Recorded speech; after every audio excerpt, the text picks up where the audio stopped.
Mahilig ka ba bumili ng mga items sa Shopee na every single month is gumagastos ka talaga ng mga items bumibili ka sa Shopee? Pero the thing is gumagastos ka lang. Pero gusto mo bang malaman kung paano ka kumita just by buying an item on Shopee? Yes, pwede ito. At yan yung pag-uusapan natin sa video na ito. So, patapusin mo yung video na ito kasi meron akong bonus tip na kung saan pwede kang kumita ng mas malaki. So, kung bago ka lang sa video na to, huwag mo kalimutan i-click yung subscribe button at saka i-ring na rin yung bell notification para ma-notify ka every time na meron tayong bagong video. Now, paano ba kumita sa Shopee just buying an item?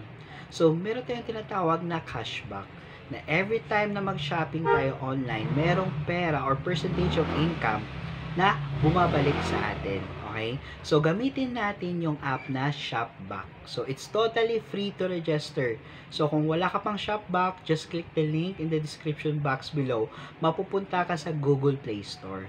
So, download mo. Once na-download mo na before ka mag-register, i-click mo yung link na ito, tapos ilagay mo yung code na ito para magkaroon ka ng free 100 peso. Okay? So, now, nalagay mo na yung code, mag-register ka na. Once nag-register ka na, na-open mo na yung app, okay? I-verify mo yung account mo. Pagkatapos, pumunta na tayo sa Shopee. Okay? Shopee app. Okay? So, let's say nasa Shopee app ka na, nakapili ka na ng items na bibilhin mo. So, i-click mo lang yung share button, okay? So, kunin mo yung link, i-copy paste mo, tapos pumunta ka sa Shopback app. Okay? So, once nasa Shopback app ka na, okay, hanapin mo yung Shopee. Okay? So, i-click mo, tapos ilagay mo dyan yung kinopy paste mo na link. Pagkatapos, mag-generate na dyan kung magkano yung kikitain mo, okay, sa items na yan. Okay? Just by buying an item. Now, i-click mo lang yung open and shop now. Okay?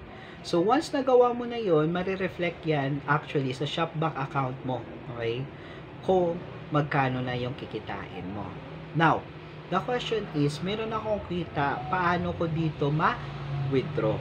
Okay? So, ang gawin mo, punta ka lang sa my account, tapos sa withdrawal, tapos click mo lang yung manage. Okay? So, meron tayong dalawang payment method dito, which is bank transfer at saka e-wallet transfer. So, piliin mo lang kung saan mas convenient sa'yo.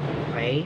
Once nalagay mo na yung details, okay, at na-verify mo na, you are set to go na once kumita ka ng 200 pesos and up, anytime pwede mo na ito ma-withdraw. Now, ano yung bonus tip na sinabi mo? So, yung bonus tip dito guys is gusto mong kumita ng mas malaki is pumunta ka lang sa earn more, okay, na tab. Okay, so once na-click mo yan, mapupunta ka sa page na to. So, kung makikita mo, meron dyan mga tasks na dapat mo gawin para mas kumita ka ng malaki. So, kung meron ka pang katanungan regarding dito, just comment down below. At kung ready ka na, ma-register ka na, at huwag mong kalimutan ilagay yung code na ito before ka mag-register para kumita ka ng free 100 pesos. So, it's me again, Anthony James Yusa, signing out.